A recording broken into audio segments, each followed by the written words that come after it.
Welcome to the Scrum.org Community Podcast, a podcast from the home of Scrum. In this podcast, we feature professional Scrum trainers and other Scrum practitioners sharing their stories and experiences to help learn from the experience of others. We hope you enjoy this episode.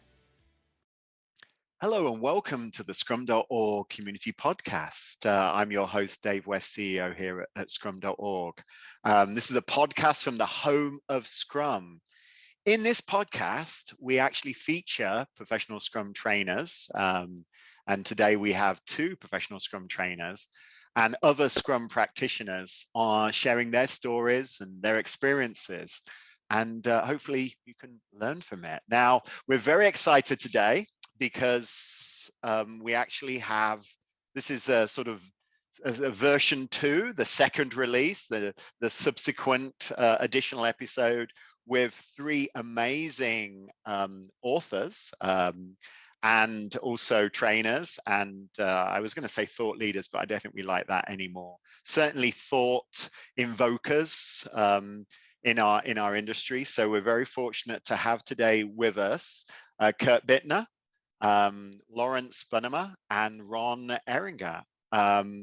Now, you may know, ladies and gentlemen, the listeners, that they were the recent authors of a new book, Professional Agile Leader, that's flying off the shelves or the virtual shelves as we speak.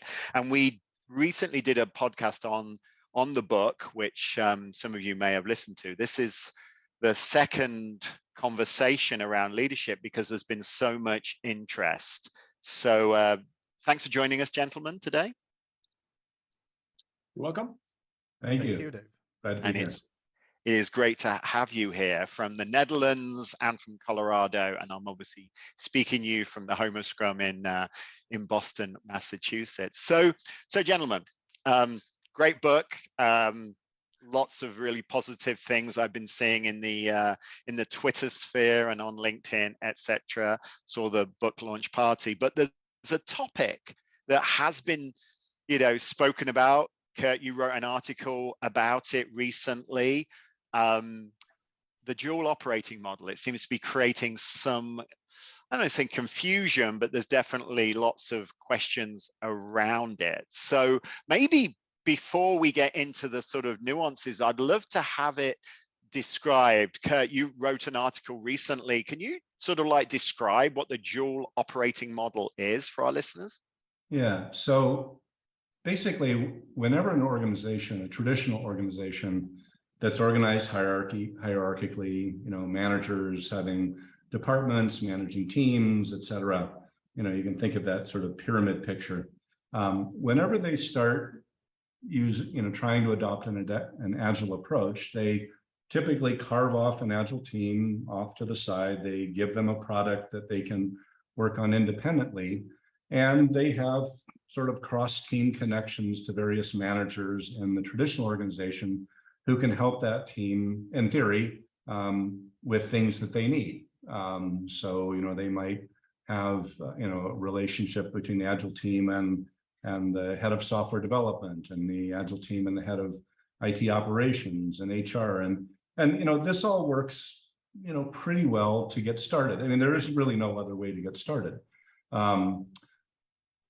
And so that traditional organization, but it's organized in non-agile ways. And so there's a fundamental tension, and this is what we talked about both in the book and in an article I wrote that sort of highlighted some of the issues in the book, that at some point, as you said, Dave, there's a tension between that agile organization and the traditional organization. And I think what you're talking about, the question you're asking is about, in a sense, what is that tension? And, can it exist forever? At some point, does the traditional organization need to change? So there's lots of interesting questions in that. But that when we talk about dual operating model, it's basically that some part of the organization is working in an agile way and other parts of the organization are working in a traditional way. And yeah, exactly, that tension, and thanks for describing it. That tension, Ron, could you describe a little bit about the tension of having these two organizations operating at the same time? It must be a little bit confusing for parts of the company like HR, even ops and support, help desks, yeah. Tell me a little bit about that tension. Yeah, that's an interesting one. I think the tension can be seen, but it can also be felt. Where you could actually see it is in the structures, in the way that the organization is organized. It's like, where's the decisions being made? A big example of a traditional organization, of course, is that the smartest people, they typically reside in the management teams, in the upper layers of the organization. And basically there they take all the decisions, while the notion is there that the teams at the bottom in the organization, they just execute, right? That's kind of the typical paradigm of the traditional organization. When we started installing agility in organizations, the reason for that in the first place is we want to go faster, we want to have better quality. There's tons of reasons why organizations want to do that, and we want to actually speed up the decision making by letting the people that do the work make more decisions. And that's where the tension starts building up in the structure, but also in the culture, right? Many organizations aren't built based on decisions being made in teams that are in the bottom of the organization. And that creates tension in the structure. But cultural wise, this is one of the things that you, for example, also see in many of those agile surveys out there. You could see that the agile culture starts to clash with that traditional culture, because in order to enable teams to make more decisions faster, leaders need to start letting go of their traditional responsibilities. Just to give an example, I recently had a conversation with HR in an organization where we would like to enable the teams to do 360-degree feedback to help each other grow faster than they were doing in the traditional organization, where HR was actually, and management was controlling the yearly conversations on how to grow. And so it's no longer controlled by management, it's shifting towards the teams. And there are tons of these kind of mechanisms in an organization that start shifting towards the teams, actually, which builds up tension in the organization. So you can see the tension grow, and there is a breaking point in that dual operating model. And I think what we talk about in the book is that there's, you can keep this dual operating model for quite some time. You just have to, because that's where it starts. But at some point in time, you will reach that breaking point where people start really getting annoyed. The ones that really get agility start bumping into these traditional boundaries that they want to break through. And I think that's the tension that we're talking about there. It's funny, John Kotter in his book Accelerate, though he's not talking about agility, he's more talking about innovation, etc., and change. He describes the fact that when people leave, suddenly the dualness disappears, and he talks about Cisco and some other examples. The dual operating model, or the multi-operating model, is dependent on certain key individuals managing those tensions and ensuring that both parts of the organization get what they need. And when that leaves, is that something you've seen, Lawrence, around actually, people? Yeah, that's definitely something I've seen in real life in working with clients. And that's also why I'm actually a bit of a fan of the notion of the dual operating model, because it's a really good way to explain also what tensions people can expect and how much it depends on the people at key positions on both sides of the organization, just like you just mentioned. That's always true, by the way. It really matters. That's also one of the key points in the book, right? Leadership actually does matter. Therefore, it was necessary to write a book about it.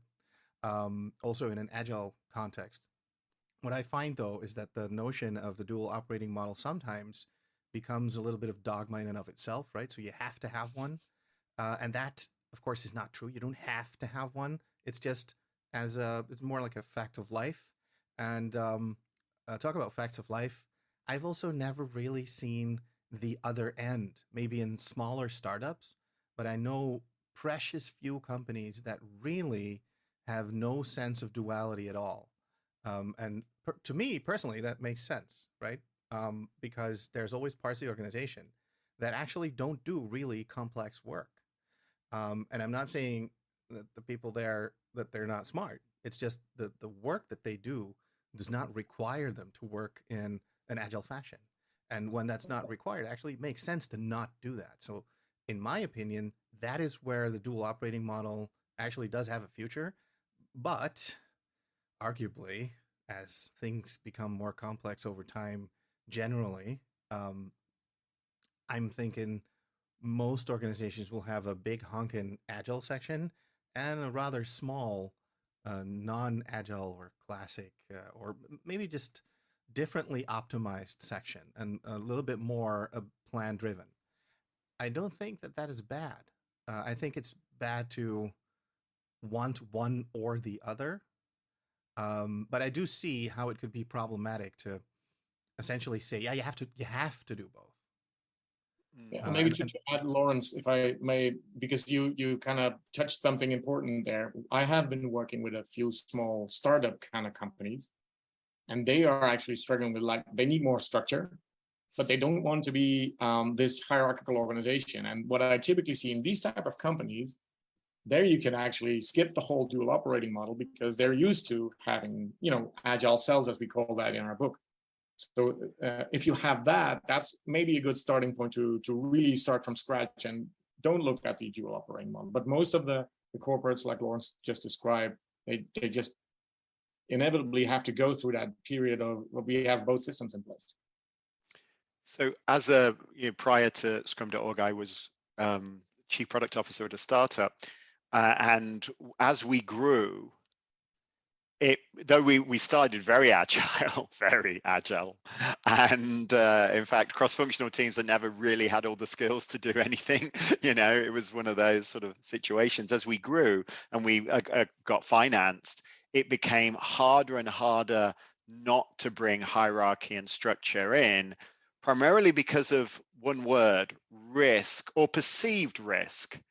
It was really interesting that empowered teams was great on paper until you start using somebody else's money, and that other person was like, really? You need somebody that they trust at a certain level. So risk is, we built these hierarchical organizations to manage risk effectively and to become very efficient, which is an element of risk.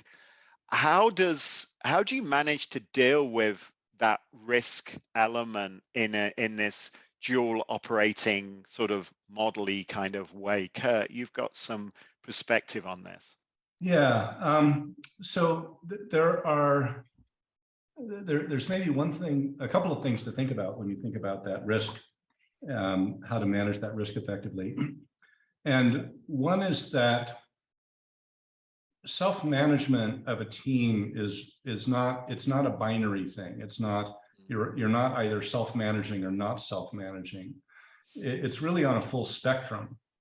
And so a team that's relatively immature, that doesn't have all the skills it needs, that maybe is new to the domain, has a lot of new people to the organization, they're going to take some time to develop and learn how to work together and to make better decisions. So a leader working with them might gradually, work with them to try to increase their ability to self-manage, but in a way that, you might go back to that phrase from the Cold War: trust but verify. Trust the team in a certain bounded, we talk sometimes about guardrails. So, within certain boundary conditions, you trust them. But you also verify that they're making decisions in a good way, and that you're examining the evidence and sort of following them along the journey. But as they prove themselves, they earn the right, in a sense, to make broader and broader decisions and to self-manage more effectively.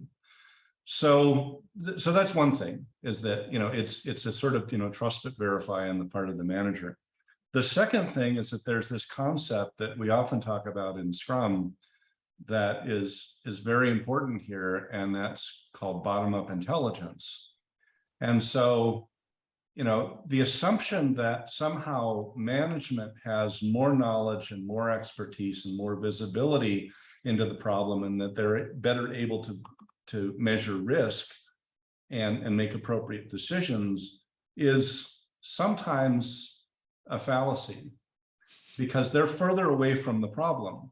They're further away from many of the things that the team is encountering on a daily basis.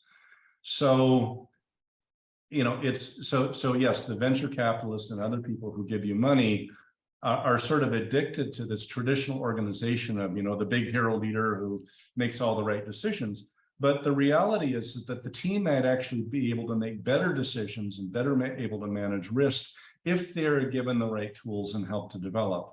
So in our book, the things that we talk about are how did the manager, or how does the leader help the team to develop those decision-making skills so that they are actually better at making decisions than the manager would be. And that's, again, that happens on a spectrum. It's not one day you're not making decisions, and then the next day you are. It's maybe it starts off with you make small decisions that have sort of a low risk at first, and then gradually you increase that. And all the time you're measuring and having a dialogue with the team to see if that's the right, if the team's at the right level. So I think that's one of the things that it takes a long time to really help that team develop to the point where they can make effective decisions. But at some point they can make better decisions than the manager could. So there's this false notion. I'm leading the audience by saying false. There is this notion that you trust the system. I've already admitted my rather than the people. And we build these incredible systems.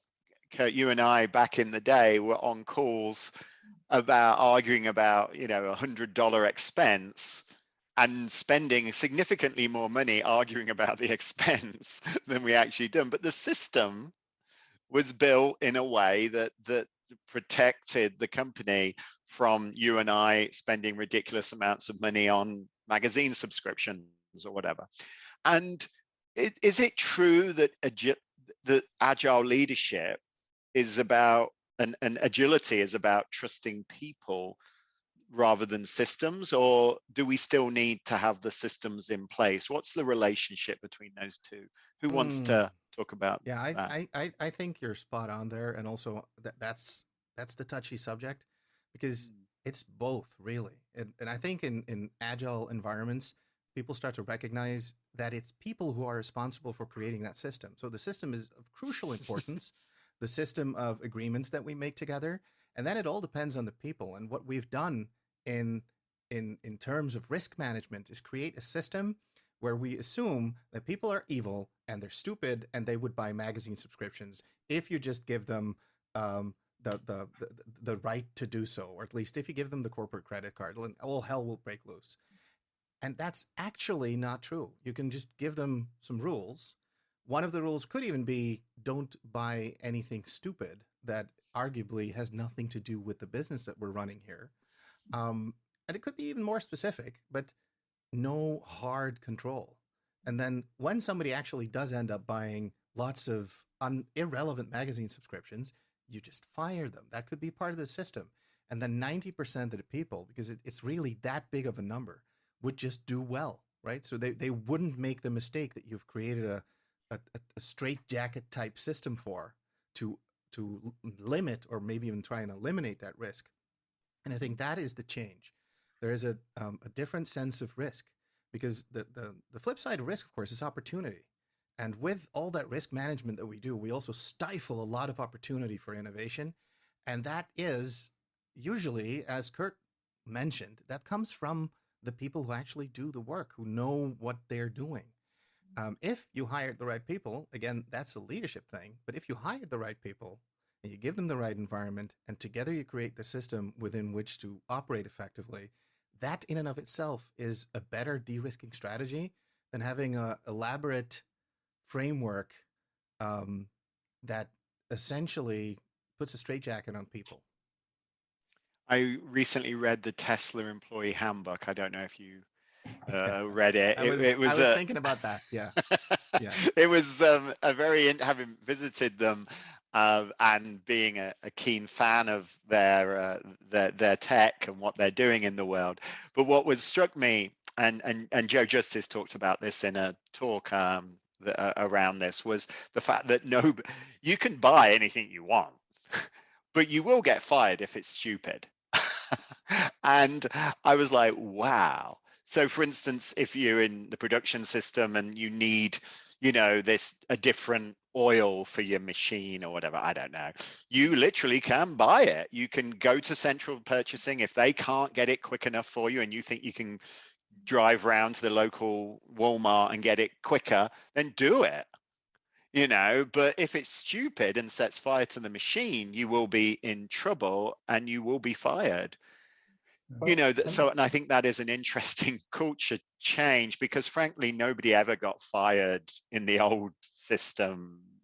Well, one of the interesting things about that old system is that part of the reason why it has all those silly rules is because they decoupled, in a sense, the profitability or the revenue side from the cost side. So if the team has, if a team has responsibility for the overall, in a sense, outcomes of the product and the overall profitability of the product, if they think that buying, magazines so the team can learn more about how to do something better, if that's going to actually help the ability of the team to perform, then that should show up in the outcomes that the product produces. And so I think, some of those, in a sense, pathologies of the traditional organization are created because they don't have empowered teams and because nobody really has responsibility for anything until it rolls up to the CEO, because costs are in one organization and revenues are in another. And so, then they end up having to have a complex system to try to get people to do the right thing. But you can't do that because people don't see the connection between spending money on something and achieving some benefit. So I think it's the problem that you point out is one of the problems of the traditional organization, and the fact that it doesn't really manage reality very well. And part of the solution, and you talk about this in the book, is measurement, is those outcomes, whether it's effective OKRs or EBM or something that really pulls together the value that you're delivering, which obviously has to consider both risk and opportunity and all of those things. And it means everybody has some level of ownership and leadership. Having studied your work, seems to be about communicating that in an effective way and providing guidance and coaching in an effective way around those constraints, those opportunities, those potential risks, and that seems to be what I've seen and what I've read from you. Is that really the sort of like the nugget to all of this? Well, if you would ask me, what would be key in this, I think it would be, setting the right examples, because, what Kurt just mentioned as well, is like, if you have that traditional organization that is set up for preventing mistakes to happen, and all the structures are organized to prevent mistakes from happening, people just, I call that the cinema mode. They will sit back, watch until the curtain opens, and they just, comply to the rules, but don't go beyond them anymore. But if you create an environment in the organization with extreme transparency, with all these KPIs and measurements, and they really relate to the goals of the company as well, you're going to start to engage people to actually feel ownership of what they're doing. But it needs extreme transparency. So if you focus on, instead of keeping people compliant, but creating a culture where people start, feeling ownership and taking ownership, it's not in the end the role of the leader to prevent people from making mistakes, but to create an environment where mistakes can be made and people can learn from it. You don't have to fire them right away, right? If they order a description that is costing them a lot of money. But I hope that next time when they do that, we've learned from that, and we've talked about this so that everybody knows that was a mistake. I think that's, it might be an expensive mistake, but those kind of mistakes can, be a very good learning for others. So as long as you build in mechanisms where people learn from those mistakes, I think that's pretty much okay. But I think that's the switch in leadership style also. You have to be comfortable in letting mistakes happen so that people can learn from them without punishing them. And I think that's kind of a strange way to manage organizations if you've never done that before. I have a funny anecdote. One of my former colleagues worked for a large research organization and doing some pretty sophisticated design work. And anyway, this guy was a young guy, and anyway, he made a mistake in some software that he was writing, and it ended up costing the company millions of dollars. And he got called into his manager's office, and he was fully expecting that he was going to get fired that day for that mistake. And they talked about the mistake and what could be done better to catch those sort of things in the future. And then at the end of the meeting, this friend of mine, colleague, said, I thought you were going to fire me. And the manager said, oh no, I wouldn't fire you. I just spent $1 million to have you learn that lesson.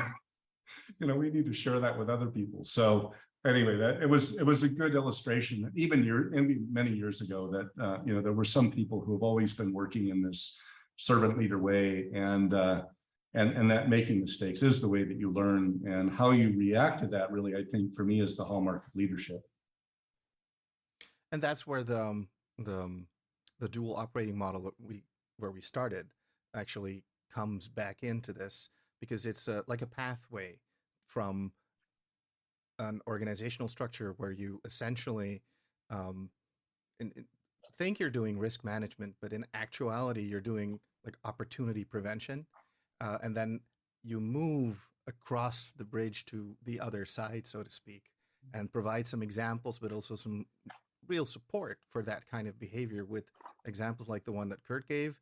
And that will make people actually believe that you mean that, right? Because it's a big cultural shift from one end to the other, and people need to see leaders actually accept that now risk management is no longer opportunity prevention. We actually want you to capitalize an opportunity while also managing risk. So risk management takes its proper place again in the business if you do it right. And as it does, the need for a dual operating model will usually evaporate, and you'll have become a really big startup if you were big, or a way better startup, just like Ron mentioned, like the startups that are able to jump that curve, that don't even use hierarchy as a form to structure themselves, they will probably have a huge head start. And that's exactly what you see Tesla and SpaceX and, well, essentially the Musk companies doing. And they do that based on like solid understanding of the science behind all this, right? So they don't make those decisions just because they think it's better. There's a lot of research that has been published into why that's better. And I really like that in modern leadership, we're actually able to use all that knowledge to create just better organizations. Now, personally, what I do see is that in the end, almost all organizations, if they're big, they have some form of hierarchy left. That's not necessarily a dual operating model, but there's always a form of hierarchy there just to make sure that people know what's what. Just like with Scrum.org, probably the most agile organization on earth, still everybody knows to talk to Dave, right, Dave? And I instantly get people that are much smarter than me, like people like you three, to field those questions. My job is just to build an environment for the amazing people in our community and at Scrum.org to be successful. Make sure things are transparent and communicated, and sometimes deal with some of the tension that transparency creates. It's actually, if I may interrupt you there, Dave, because Lawrence also mentioned the hierarchy part. And I think in the dual operating model, that's something to zoom into a little bit. Because at Scrum.org, there's not a lot of hierarchy, right? There's you, Dave, and then, well, then there's us right below. That's pretty much it, yeah. If you look at the dual operating model that I see with many large corporates, Will Carter actually has this interesting video called Accelerate. If you look that up on YouTube for the listeners, that's a great video to look at. The only thing in that video that I have strong doubts on is that I think they draw 5 layers of management on the left-hand side, and on the right-hand side, there's this mechanism that looks like an agile cell, as we call it. If in your organization, while you're doing an agile transformation, those 5 layers are not changing, if it's not getting smaller, that's an indication that you're getting stuck in this operating model. I think if you're moving towards fewer layers on the left-hand side, while the other people, and that's also something we explain in our book, you can invite people to move from that other old part of the organization to the newer part into the agile cells. But if the rest of your organization isn't changing, if that isn't decreasing, and if the other side isn't growing, that's a signal that there's a lockup in the system. So I couldn't agree more. The end goal is for management to become one of those cells, right? So exactly. Because in doing so, management actually becomes a team, and that I think is an important notion. That's also a team. And many people think that there's no hierarchy in an agile organization, but I do think that is needed. There needs to be hierarchy. It's just probably less of a power hierarchy, but more of a hierarchy of concerns. Well, the management, or maybe the leadership, whatever you want to call it, concerns more about the organization, keeping the teams together, keeping the value streams together, that kind of stuff. And it's lesser about the power hierarchy. So that's where a lot of responsibility shift towards that agile cell and the new part of the organization. But you still need a hierarchy, I think. We could talk about this for days. In fact, I think that's what you do often for many days. So I don't mean to cut us off here, because I think there's an opportunity to talk a lot around hierarchies, and that might be a future podcast. I've made a note here because I think there's a really interesting conversation about the McKinsey model is 7 layers, not just 5, which is interesting. This was the old one, in the 70s and 80s, the model that they developed then. And it's just really interesting to see how you move from a hierarchical organization to something a lot flatter, and power, promotion, incentives, all of those things become incredibly important levers that you have to think about, and constraints that you have to worry about. So I'd love to talk about that at another time, but I'm afraid today we've hit our time box. So I just want to thank you all for spending the time. Kurt, Lawrence, Ron, thank you for spending the time with our listeners. I learned some stuff, made some new t-shirt sayings, trust the people, not the system. I think that's going to be my new t-shirt. I think that's a really good one. I also really enjoyed this how you sort of manage some of these tensions, and really focused on really providing some more insights on that dual operating model. Obviously, Kurt Bittner wrote a really interesting InfoQ article. If you're listening, please have a time to read that. And there's also many things on Scrum.org about this. So I just want to thank my listeners. Thank you for tuning in today. Thank you to my guests, and have a fantastic day. Bye-bye, everybody.